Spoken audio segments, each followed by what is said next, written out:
here we're going to talk about the ABCDs of Medicare, as the slide says, and I'll kind of unpack this a little bit.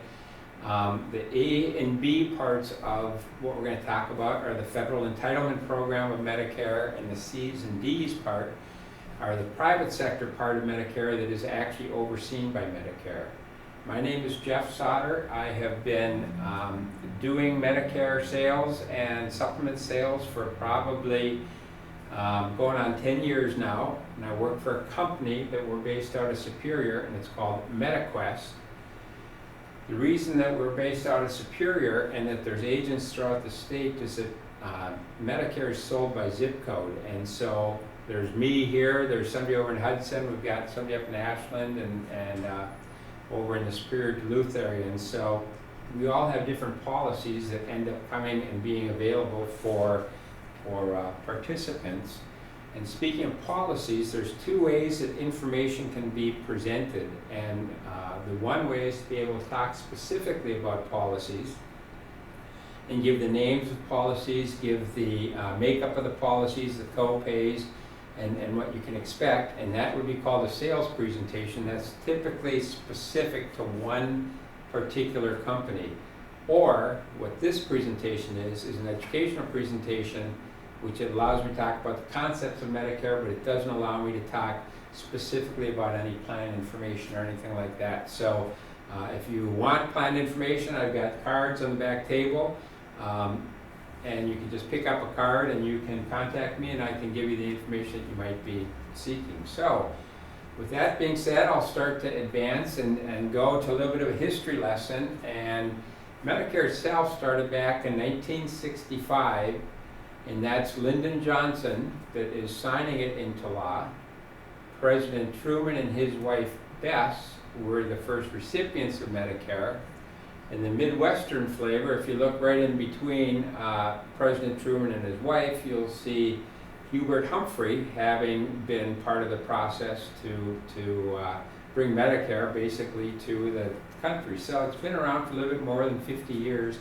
And the nice thing about that is it really has streamlined itself. There's not a lot of hiccups. It's very minimal changes that will occur with Medicare on a year-to-year basis, as opposed to, say, the under 65 market, which it's hard to predict what that might look like next year or the following year. So Medicare by itself, pretty stable. It's got good policies and procedures in place, and quite informative as far as the information that they provide to their beneficiaries.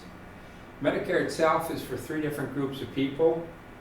The primary group, about 65% of people will be on Medicare because they're age 65 or older and they've aged into that. Another group will be under 65 with certain disabilities, and then there's a category for end-stage renal disease, which is kidney failure, that any age individual can participate in Medicare through that.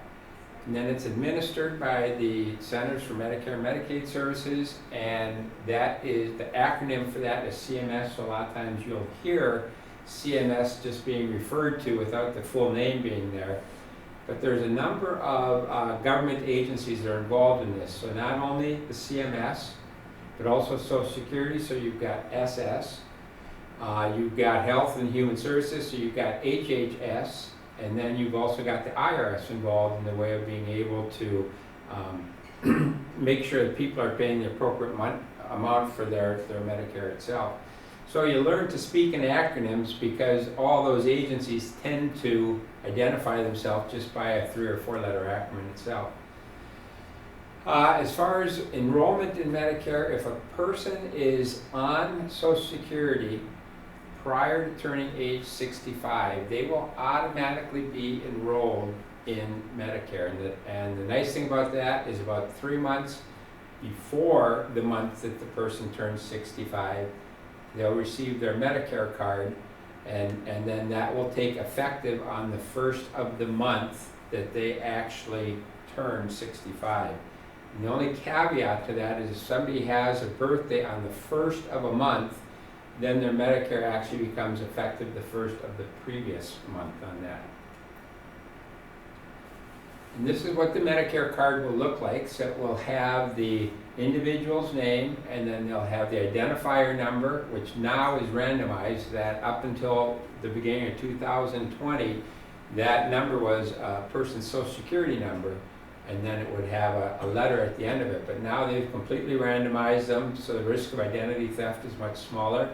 And then it will have two parts listed on it, the hospital Part A, medical Part B, and then it will give their effective dates, which are typically the first of the month that they turn 65. For somebody that may be on employer insurance and not necessarily interested in enrolling in both aspects of Medicare, because you'll find out your Medicare Part A has been premium paid through payroll taxes. Your medical Part B is what you'd actually pay a monthly fee for.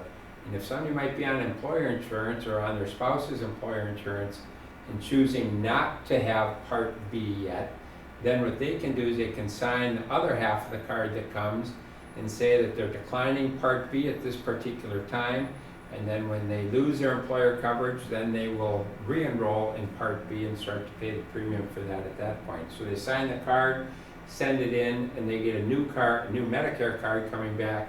They will only list Part A on it and not have that Part B. So if you're not receiving Social Security benefits, which is much more common nowadays because people are delaying their Social Security till full retirement age, and for those that are basically born, say like in 1955, so turning 65 this year, their full retirement age is 66 in 2 months or maybe 3 months. And so if they're kind of waiting for their full retirement age, they're not really thinking about Medicare, they might be on an employer plan, they might be on Obamacare or something like that, they might blow right through age 65 and not actually realize that they should have signed up for Medicare when they hit age 65. So it's kind of something, and it's important that people understand that 65 age limit, they should at least be considering and talking about Medicare, seeing what the need is, seeing what their employer size is, because somebody that's works for an employer of less than 20 employees being insured, they are required to have both aspects of Medicare, both parts A and B. But if somebody is working for an employer of 21 and up, they are not required to have Medicare until they actually leave that employer. So there's reasons to have Medicare, there's reasons not to have Medicare, but it's beneficial to talk to somebody to find out what situation you're in, and just make sure that you know about 4 or 5 months before you turn 65 that you are at least aware of what some of your decisions are going to be when you do turn 65. And then there's a couple ways to enroll with Social Security, or enroll for Medicare through Social Security, and you can do it at their local office, which is over on Oakwood Mall Drive. You can call at the 800 number that's listed, or you can actually go online. And the online method is probably the most convenient. Would take less than 10 minutes to be able to get enrolled in Medicare, and you can start to do that again 3 months before the month that you turn 65. And the term that a person on Medicare needs to be very familiar with is Medicare Assignment, because Medicare Assignment is basically a question that if you're not familiar with the doctor or the provider, you would like to know if they accept Medicare Assignment or accept Medicare. Because if they don't and you receive service from that provider, you're not going to receive it at the Medicare rates. But if they do accept assignment, then they hold to a contract with Medicare, and they can only charge so much for particular services, and basically they will treat everybody that has the Medicare itself. They're obligated to treat them, and they can't refuse treatment because of maybe that the payment isn't what they'd like to see coming back to them. So by far, the large number of providers will still accept assignment. There are some providers that don't accept any type of insurance, and you can certainly use them, but you just won't be getting services done at the Medicare approved rate for that. So if by chance you have got a provider that you have liked for years and years and years, maybe it's been a family practice person, and you want to keep that provider, but that provider does not accept assignment, but will choose to provide services to you, that provider can charge you up to 15% more than what Medicare allows, and then that 15% is actually your obligation to pay. So Medicare does what they would do, and you would pay that extra 15% in addition to any other co-pays that you might have. So in effect, you don't have to give up a physician that you may have had for years if you're choosing to want to continue to utilize that. You just would pay that little bit more on it. And so as I mentioned on the first slide, there's 4 actual parts to Medicare. Part A and Part B are the entitlement part of Medicare that is provided by the federal government, and then the Parts C and Part D are provided by the private insurance market and overseen by then CMS. So there's CMS is involved in all 4 components. Any Part C and Part D plans that are being offered to the general public have to go through an annual approval that they actually meet the Medicare standards of what the public can be offered. And so just know that even though the private market enters into it, Medicare still is the big dog in the room on that particular thing. So Medicare Part A is something that by benefit of payroll taxes that you have paid for, you or your spouse have paid for 10 years, 4 quarters a year. So whether you've worked 10 years straight or maybe it was sporadic, as long as you accumulated 40 quarters of payroll taxes being paid on your behalf, then what ends up happening is your Medicare Part A is prepaid basically. So it's not free, it's just been paid prior to you being able to start to receive the benefit of it. And then if you haven't done the 40 quarters of work, then there's a sliding scale up to as much as $458 per month. So it's not that Medicare Part A doesn't have any value to it, because it does have a tremendous amount of value, but again, you've got to work that 40 quarters, and if not, you'll find that there is a premium attached to that. And the Part A covered services are quite simple to explain and to talk about. So you've got these 5 aspects. You've got inpatient hospital stays, skilled nursing coverage, home health care services, hospice care, and then blood. And we'll just review each one of those a little bit. At the very top of the slide, it says Medicare Part A BOOP. And you'll see that acronym throughout Medicare literature and throughout this presentation. And that acronym stands for beneficiary out of pocket. So this is what the individual would actually pay for their hospital stays. So in the event that a person is hospitalized, when they go in, they're going to have a $1,408 deductible that they would have to meet. And usually that would be met on the first day of being in the hospital. So if they were in the hospital for 1 day or 30 days, that pretty much is going to be the cost that they're going to incur, which will cover everything except the doctor. So it's going to cover the room, the board, the nursing care, the surgery procedures, but the doctor is paid differently than by the inpatient hospital stay.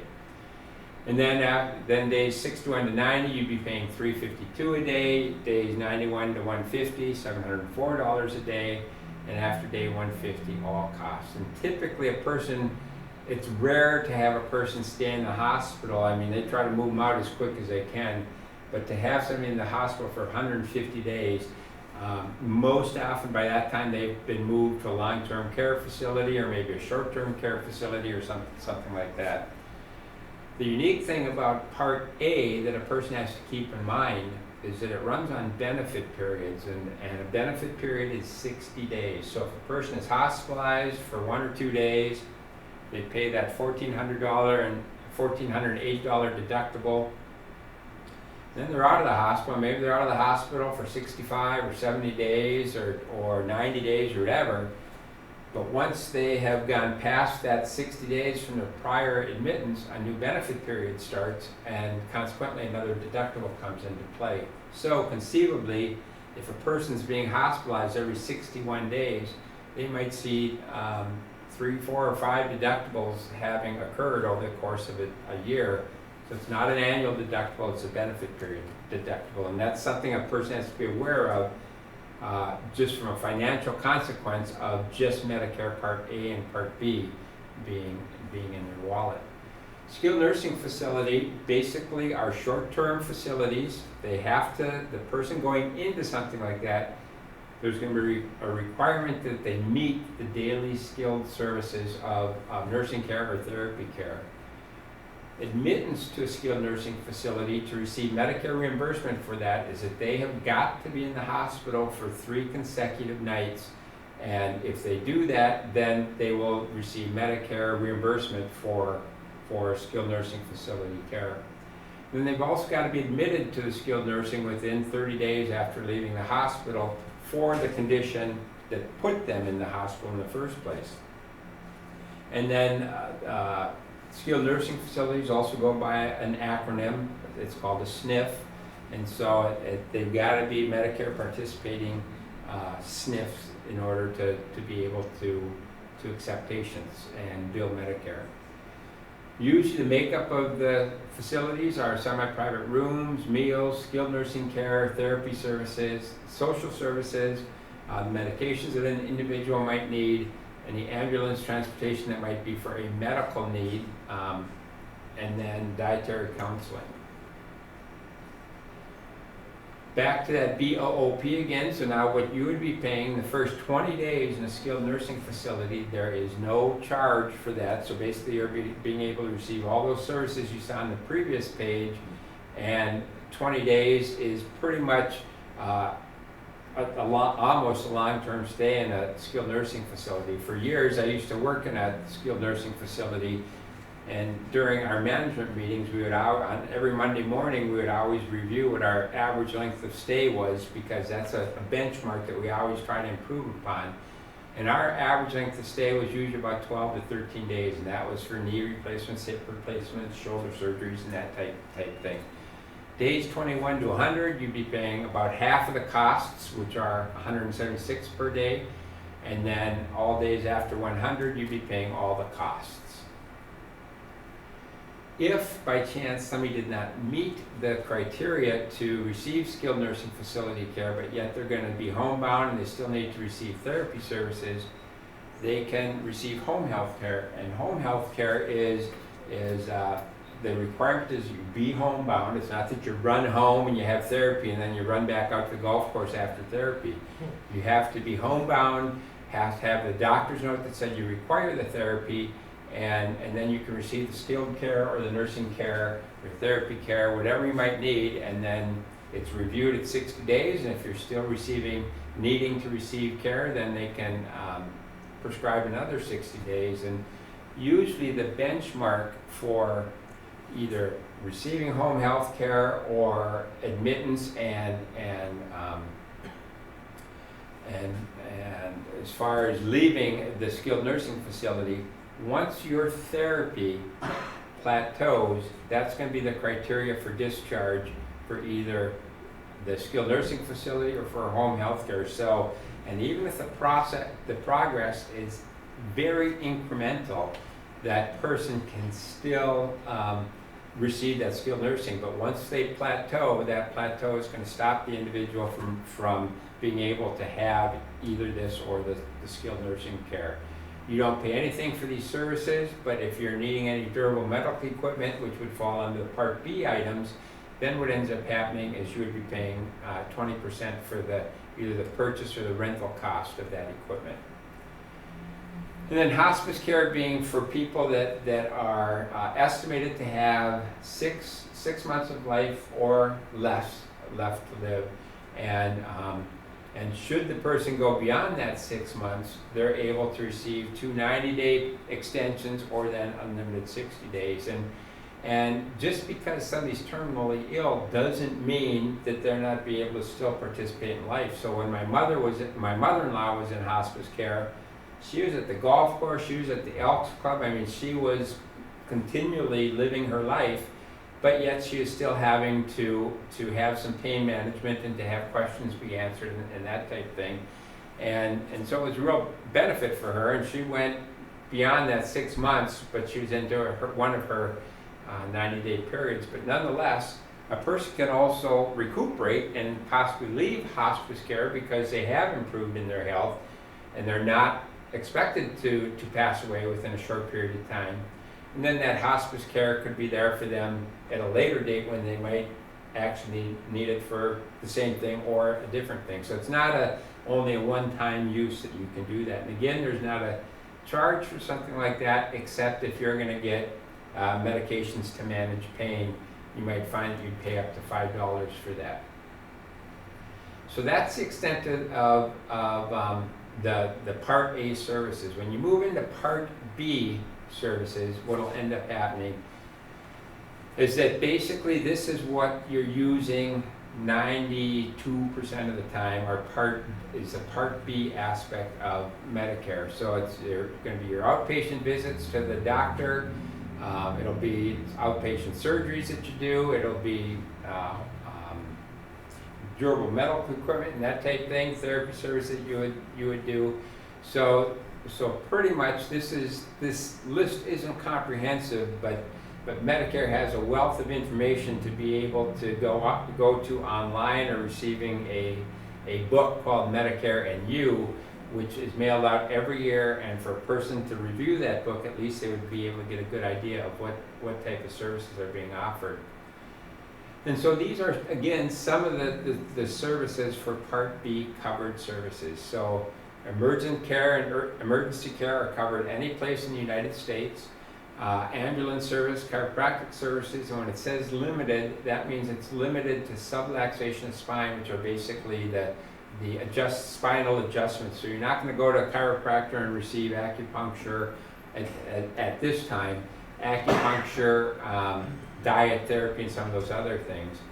There are some new things coming in 2021 that are allowed to be covered by Medicare, but as of 2020 right now, that's still the rule is the subluxation of the spine. Therapy services, smoking cessation, orthotics if you're needing something like that, pulmonary rehabilitation, hearing exams, doctor services, infusion therapy, and again that any blood that you might need. So the difference in that slide, the previous slide and this slide title. So now this is saying Part B covered preventive services. These are covered at 100%. Normally, when it's a Part B covered service, Medicare is paying 80%, and you, the beneficiary, are paying 20%.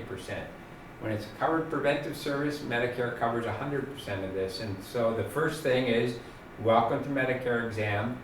And as it notes, it's not comprehensive. This isn't a regular physical that you would go into and expect to have a head to toe blood work and other lab work to be done. This is more of acquainting yourself to the medical system, to how Medicare works, doing more of a height, weight, BMI type of a measurement. And that can be received in that first 12 months. After that 12-month expiration, then that turns into a yearly wellness exam. So you can go and continue to be monitored as far as in a very, very superficial fashion, but nonetheless, those are both being offered. If you go in asking for physical, but intending to receive the Welcome to Medicare exam, you would find that because Medicare doesn't cover physicals, that you may find yourself paying a little bit more than basically the zero that the wellness exam would cover. Bone mass measurement, the cardiovascular disease screenings, colorectal cancer, diabetes, flu shot,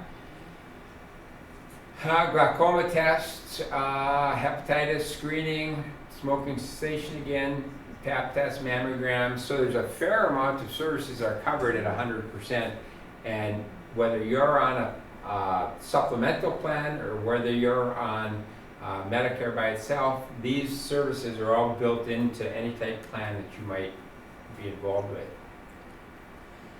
And so the Part B, as I mentioned earlier, is a component of Medicare that you're paying for, so that the majority of people are going to pay in 2020 $144.60. And that typically is adjusted slightly on a cost of living basis year after year. And then there are some people that will pay higher for that. So one might be just high income wage earners. But what IRMA stands for is an income-related adjustment. And so if an individual is making more than 85% of modified adjusted gross income, or more than $170,000 as a household, then that $144.60 is going to be adjusted upwards. And you don't have to worry about raising your hand and calling the IRS and saying, "Oh, by the way, I made more than the allotted amount," and the IRS will know it before you do. So just go with the flow on it. Usually it's takes about 2 years for, if you had a bump in income, for that to be adjusted upwards on that premium. But just know that it will happen. A lot of times people say, "Well, I've never been in that income range, I don't intend to be in that income range," and then all of a sudden an inheritance might come in, or an annuity might get redeemed. So there's a lot of things that can actually make somebody bump up into a higher Part B. But then it will automatically go down by itself once your income returns to maybe what has been normal. Part B also has an annual deductible of $198. You pay that basically on your first appointment for the most part. And then after the deductible, an individual will pay 20% coinsurance of the Medicare approved rate. But the last 4 words in that line is where it says no out-of-pocket max, with no out-of-pocket max. Meaning that if you have accumulated $200,000 of Part B expenses, which nowadays it's not going to be difficult to do that, you'd find that you'd have a bill for $40,000 of that. And so between this no out-of-pocket max and between the hospital Part A deductible maybe being paid multiple times, those 2 items tend to stimulate a person to check into supplemental type of coverage that will work alongside what Medicare covers. So if you're good with just Medicare by itself, which about 25% of people are, then you can just accept Medicare as it is and pay the freight as you go along. And if you're wanting a little bit more financial protection, then you would talk to somebody like myself. So when you're in the private sector and you're selling plans, I still answer to CMS, I certainly answer to MediQuest, but we're just little fish, and the CMS is the whale in the room, and basically what we do is there's a tremendous amount of rules that are placed on private sector people that are representing Medicare, so you can feel pretty safe that you're not getting sucked into some sort of sales presentation that they're going to put you into a plan that isn't something that would be beneficial to yourself, because Medicare frowns upon that pretty strongly. So if a person is receiving Social Security, their benefit pay, their $144.60 is going to come right out of their benefit payments, so they're not going to even have to do anything about it. If they're not receiving Social Security, they get billed in 3-month chunks, so they would see about a $500 bill coming every 3 months, or they can set it up as a automatic deduction from a bank account, and then just go back to that $144.60 and have it be automatically deducted and not be worried about missing a payment or anything like that. And so there's a number of reasons that people will not accept Part B right when it's first offered to them. And the biggest reason is that they already have employer coverage. And so if they've got employer coverage, and if they choose that that's going to be sufficient for them and it's what they want, then basically if that employer is over 20 employees, they can delay their onset of Medicare. Underneath 20 employees, then basically they're more or less required to do that. But when that employment ends, then they have what's called the special enrollment period, so SEP-LEC, which that's for loss of employment coverage. And so that gives them a window of time that they're able to sign up for Medicare after they leave their employer insurance and not accrue any premium penalties at all. So the other reason that many people that don't sign up for Medicare Part B don't sign up is because they've never been insurance people, they've never had insurance, they don't want insurance, they don't want to pay that $144.60, and they just live on the edge sometimes. And so that particular person, if they just kind of pass through turning age 65 and maybe 3-4 years down the road, they decide that, man, I do need to get some sort of coverage.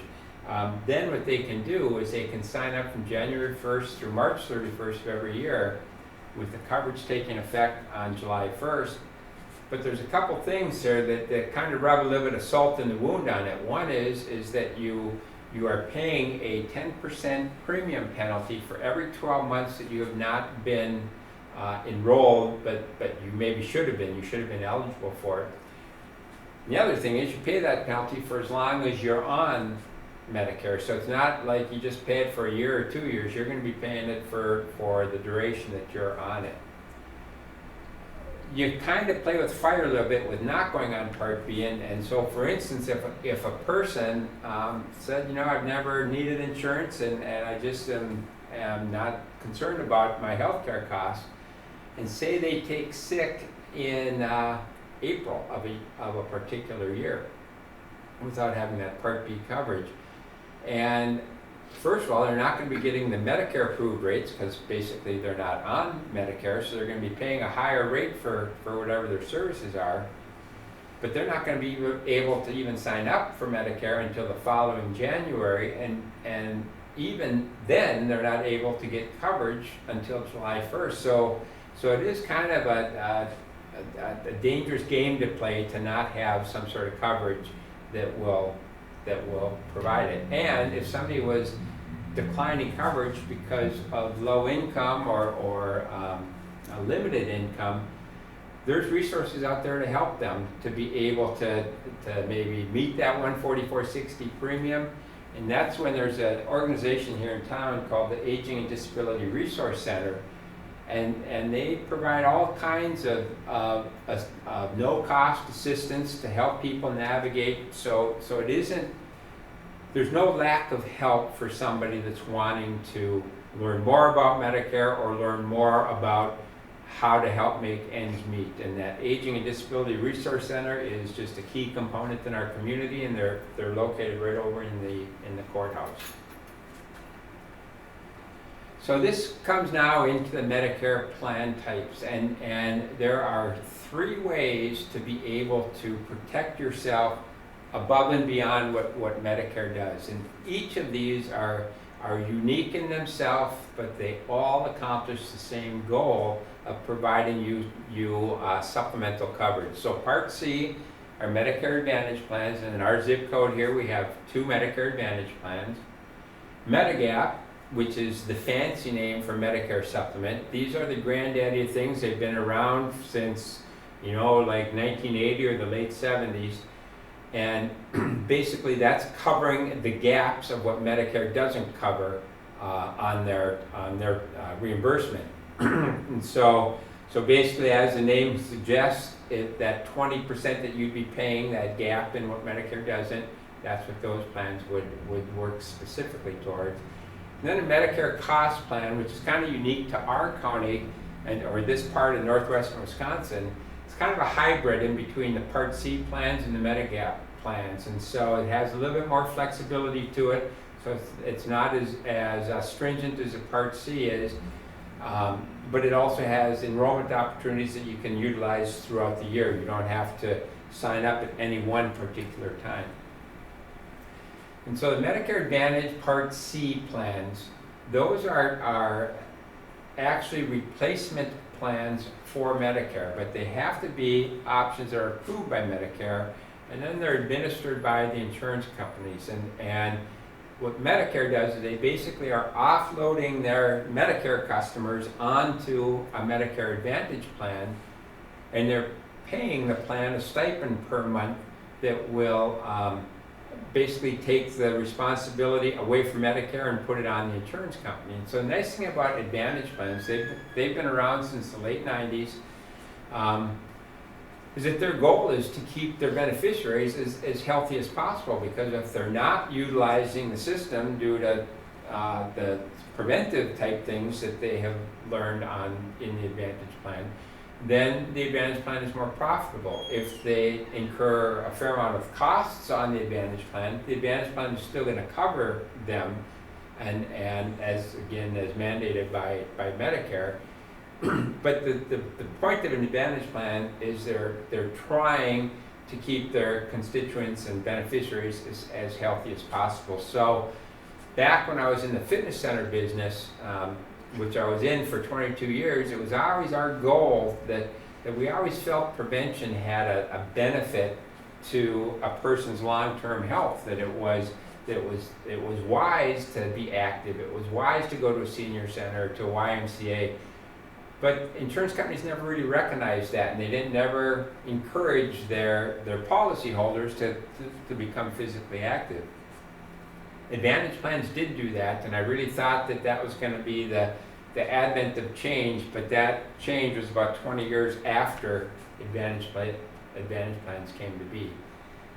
Then they'll have a little bit different cost sharing method of how, instead of just a flat 20%, they might be charging $10 for an office visit or $50 for emergency care or something like that. But to go on into an Advantage plan in place of Medicare, you're not going to be giving anything up in regards to rights and protections. You still are going to be eligible for all Medicare covered services. Some of the Advantage plans will have prescription drug coverage built in. They may also have extra benefits like the vision and dental, silver sneakers, so basically things that are working on that preventive nature.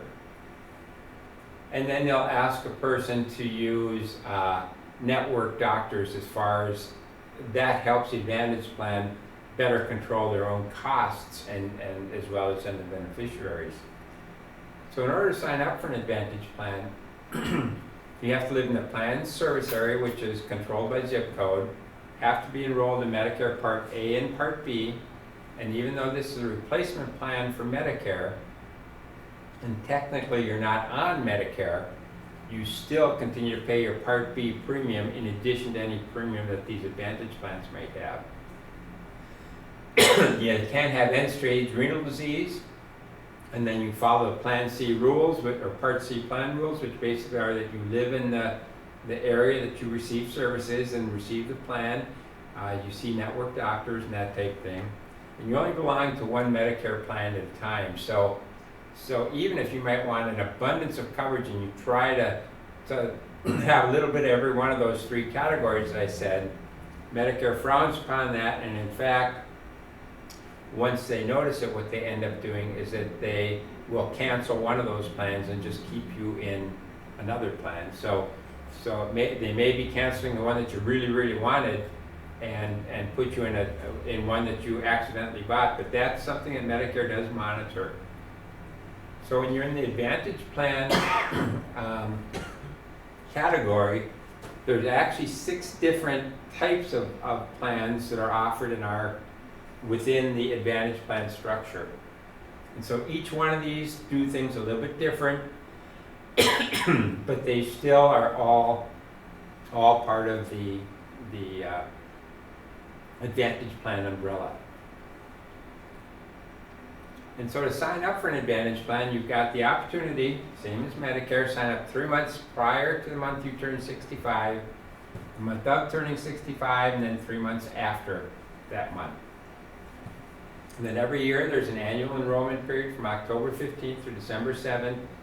That's when people can make plan changes, review what they're on right now, make sure that that's what they want. Then there's also special enrollment periods, so things like people that might move or losing employer coverage, or there might be a 5-star work plan. What Medicare does is they rank plans on a star basis, 1 being 4 quality, 5 being a premium quality, excellent quality. Plans are always pursuing that 5-star status, because that allows that special enrollment period that then allows a person to enroll at any time through the course of the year in that. And then there's open enrollment periods for people that might be in skilled nursing or in nursing homes. And then there's an open enrollment period that occurs January 1st through March 31st of every year. So as I mentioned, you still continue to pay the Part D premium. You pay a monthly premium for the most part for many of the plans. And then the plans will have cost sharing, and as I mentioned, it might be $10 here, it might be $100 there, but everything is laid out on brochures that would be talking about the plan's offerings. Then the second category are Medigap plans. And Medigap, as I mentioned, were the granddaddy of plans. They've been around the longest, and they tend to work right alongside Medicare. So Medicare pays first on something, and the Medigap policy will pay second. Benefits of these policies are that you will pay a little bit more in premium for these type plans, but you don't see any bills at the end of the month for any co-pays that you might see on an Advantage plan. So that's a real nice aspect of it, is to be able to do that. The drawback of these policies is that they cover what Medicare covers, and so if there are some extra things that Medicare does not cover, typically the Medigap policy doesn't too. And so the Advantage plans will typically have a few more things that are above and beyond what Medicare does. Medigap stick pretty close to what Medicare is offering. Still sold by private insurance companies, although Medigap policies are overseen by state government versus the federal government exclusively. So it's federal and state, where Advantage plans and cost plans and drug plans are all overseen by federal CMS people. So as I mentioned, it fills in gaps. You can go to any physician that you choose to, as far as it accepts Medicare, so you're not beholden to any network on things, and that is basically nationwide. So you can receive care in San Diego the same way that you would in Eau Claire, Wisconsin. And so you'd be paying a monthly premium for that. And then the plan premiums will vary by plan, but most plans, in fact all plans, are going to be standardized, and 47 states will identify themselves by alphabetical letters. And so you may have a friend from Kansas say, make sure you sign up for Plan G or Plan A. And then you come and talk to a Wisconsin or a Minnesota or a Massachusetts person, and they say, well, we don't deal with those letters. We go a different way about it. What the three of Minnesota, Wisconsin, Massachusetts will do is we set up a basic package of benefits that are part of every plan that everybody would have to purchase, and then they offer 4 riders. And then the person can choose what riders they want, add them to the basic plan, and then consequently that will give them the equivalent of a Plan A or a Plan G. So we're not out anything by being in Wisconsin. It's just meant to make things be a little bit easier instead of having to know what those alphabetical letters actually stand for. It doesn't work with Medicare Advantage plans, and they don't have Part D, which is a prescription drug coverage, built into them either. And the final category of coverage above and beyond Medicare basically are Medicare cost plans. And as it mentions, we're in a pocket of the country that offers these, and for some reason there's actually 4 cost plans that are based in Minnesota that touch some of the outlying states that are one of those pockets of the country, but there's 11 pockets of the country in which cost plans are available. So initially at one time it was kind of an experimental thing to add another plan choice in that would kind of take the best out of both things. Take the best out of Advantage plans, take the best out of Medigap plans, and try to combine them into what's called a cost plan. Still sold by private insurance companies. The thing is, you can join even if you have only Part B. The payment structure works a little bit different. that Part A services are billed to Medicare first, and then the cost plan comes in behind it. Part B services are completely billed to the cost plan itself. But some of the flexibility options is that the beneficiary can join any time the plan is accepting new members, which all plans are accepting members 12 months per year on that. And that's a big deal, because many times when I'm dealing with somebody that might be in their early to mid 80s and older, is their Medigap plan has maybe gotten more expensive, because every year a Medigap plan is based upon an individual's age. And so if a person's 65, it's one price. If it's 67, it's another price. And they can always be guaranteed that those prices are either going to be going up by age-related reasons or cost of living-related reasons, or both things. And so typically a 65-year-old and an 85-year-old will not be paying the same premium on a Medigap plan. On the cost plan, they do pay the same premium, because they're all categorized into, basically, if somebody's 60 or 65 or 95, they're going to pay the category of pricing for the plan that they happen to choose. So if somebody's older and they're paying maybe $300-400 a month for their Medigap coverage, because it has gotten that high just over the course of premium increases, and they see a cost plan, and they say, boy, I like the structure of this, it fits my budget better, then they can enroll in this plan, again, at any time through the course of a year, where normally for an Advantage plan you can only enroll during that October 15th through December 7th time. So it's a little bit more flexible that way. It also allows you to leave that plan at any time and go back to regular Medicare. If the cost plan offers prescription drug coverage and it's very cost effective for you, then what you can do is you can choose to add that. Or if there's a more cost effective plan out there that you feel is going to treat you better, you can take that plan and put it with it. And then the nice thing about the cost plan is they might have 2 or 3 plan choices within their structure. But if you just chose a mid-range one because you think that, well, I'm not sure what my health is, this appears to be adequate, but a couple months later you find that there's some health condition that came up that you weren't expecting, you can actually upgrade your plan to that more expensive coverage, have your condition be treated, and if you feel that you're comfortable enough to come back down to your lower price plan, you can do that. And if another month later you have another issue that comes up and you're on a bump up, you can do that, and you can come back down. So the thing is, you have a kind of a ladder effect, that you can pay a lower premium for a period of time and pay a higher premium if you find that there's going to be some costs that you weren't expecting to be incurring.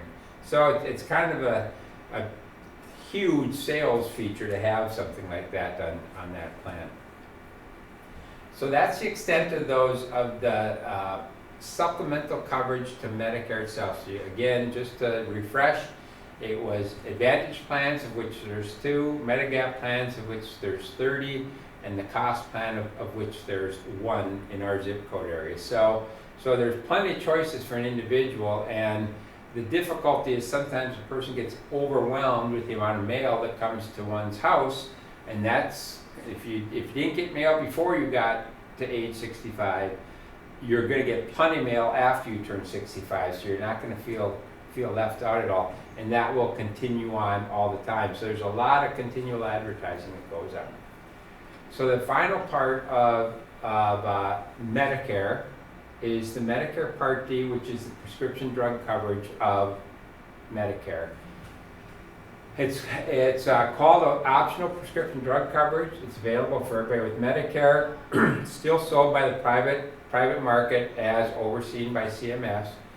And then what will distinguish different Part D plans from other ones is they'll all have different formularies, because not any plan will cover every drug that's out there, but every plan will cover every category of drugs. So formularies will pick and choose what drugs in a particular category they may want to cover. And then the person will normally pay the monthly premium, as well as any out-of-pocket copays that they might have. Person has to have both Medicare Part A and or Part B, have to live in the drug plan service area, zip code area, can't be in jail, and you actively enroll in the prescription drug program. It's not something Medicare just nudges you to do that, except if you've got limited income. So if you've got a limited income subsidy, then Medicare does get engaged in that process, and they send you a letter that says, we have chosen this plan for you, and if you have any questions, contact us. So the enrollment period, you'll see these dates are the same as on the Advantage plan, so that it's fortunate that they have coordinated with Advantage plans to have that. Otherwise, it'd be kind of a nightmare for agents to be trying to address both Part D things as well as Advantage times throughout the course of the Advantage plans throughout the course of the year. Initial enrollment period is that same 7 months around your birthday month. Annual enrollment period, October 15th through December 7th. You've got the 5-star SEP, you've got the loss of employer coverage, so a number of SEPs, special enrollment periods, are out there. And then that same January 1st through March 31st if you're wanting to drop plans and maybe switch it to something else. Benchmark premium in 2020 is $32.74, and so that's more of an aggregate premium from all plans that are offered across pretty much the United States. And that plan, we'll come back to why that number is there, because it doesn't have any other more purpose than something I'll talk about on the next slide. The people with lowest incomes and resources, they would be well served by going to the ADRC and again going through some of the plan choices. Some of the governmental programs are there to help them make payments to it. And then and the ADRC has all those resources, because as an agent, a couple things that we are restricted from, and one is asking financial questions and the other thing is asking health questions. ADRC is has a little bit more flexibility in those particular areas. So here's where that number comes into play. If a person's age 65 and they choose to not sign up for a drug program because they're not on any drugs, and come 5 years down the road, now they're not starting to get on medication, well, what they're going to do is they're going to pay 1% of that national base premium, so it was $32.74, so that rounds out to 33 cents a month. So they pay 1% for every month that they have not had prescription drug coverage, and then that gets added on to the premium cost of the drug plan that they're on, and that penalty stays with the individual for as long as they are on drug plans. So it's a penalty that you don't get a chance to get out of. And so this standard outline of coverage, this is where people start to go a little crazy. They start to try to compare plans, find out which is the best for them. One of the last slides that I'll show you today is a resource slide, and one of those resources is Medicare.gov. And on that Medicare.gov site, there's a health plan finder. And the benefit of that is you put in your medications that you're on, the zip code that you live in, the pharmacy that you want to do, and then it calculates all these type things, and it tells you what plan is going to be the most cost effective for you on the medications that you're taking, and what the premium might cost. And it gives you a lump sum number of what you can expect to pay for the rest of the year as an estimate, but still a fairly accurate estimate. And the nice thing about that is it takes about 5 minutes to do that. It's used by me, it's used by ADRC, it's used by the individuals being able to find their own plan on things, and many times it will offer an enrollment opportunity through the Medicare.gov site. Because this gets confusing, because although there's a deductible mandated by Medicare, it's just mandated that you can't exceed that, but not every plan charges a deductible. It's mandated that 25% of the individual, pay 25% of drug costs until the cost gets up to $4,020.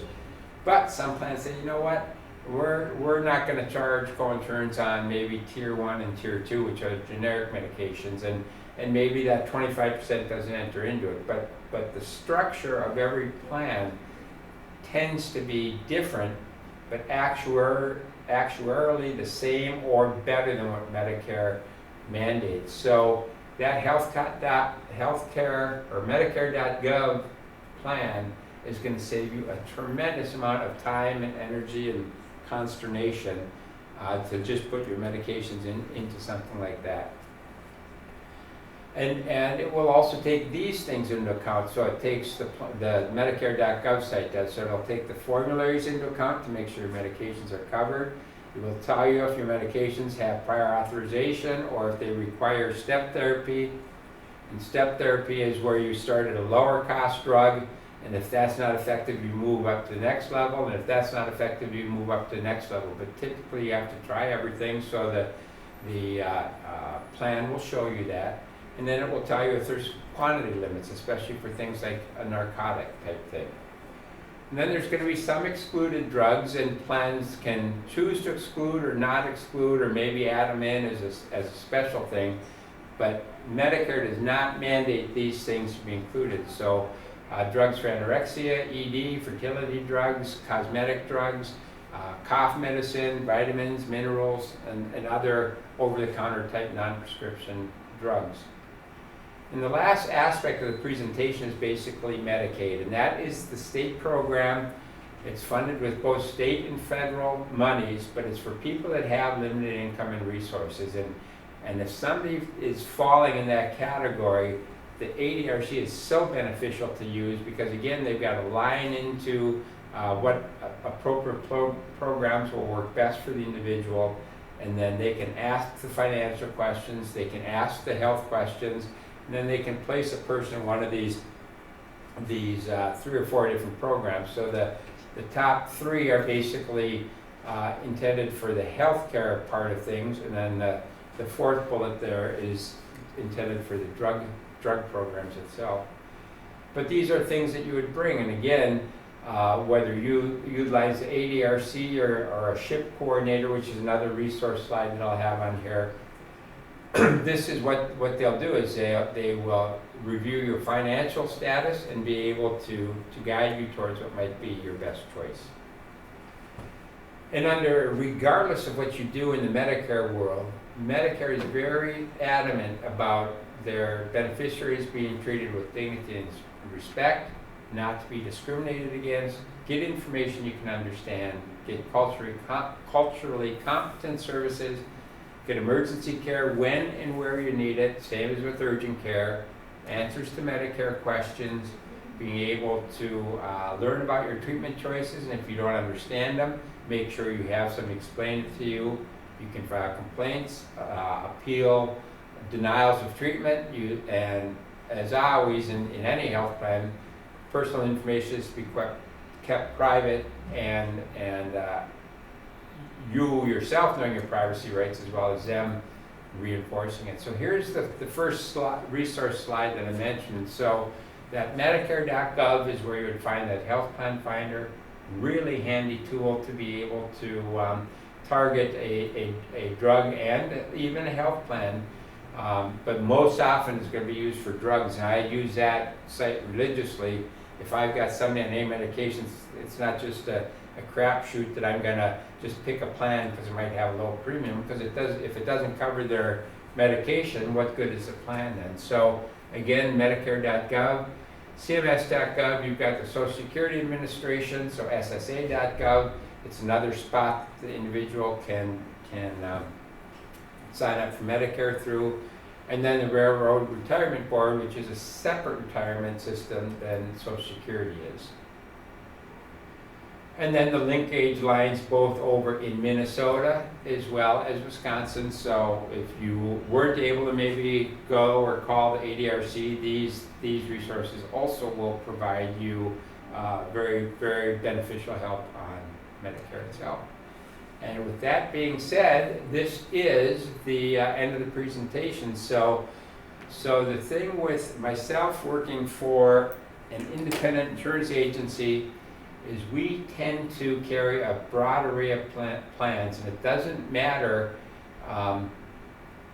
we're not beholden to any one of those plans. So if you come in and you and maybe a spouse or significant other, you might find different plans are appropriate for the different people, and And it's nice to have the flexibility of fitting the plan to the person's needs rather than vice versa. So by having the multitude of plans, we're actually in your corner as far as being able to place the right product in your hands. So we'll carry something of everything that would be in our zip code areas.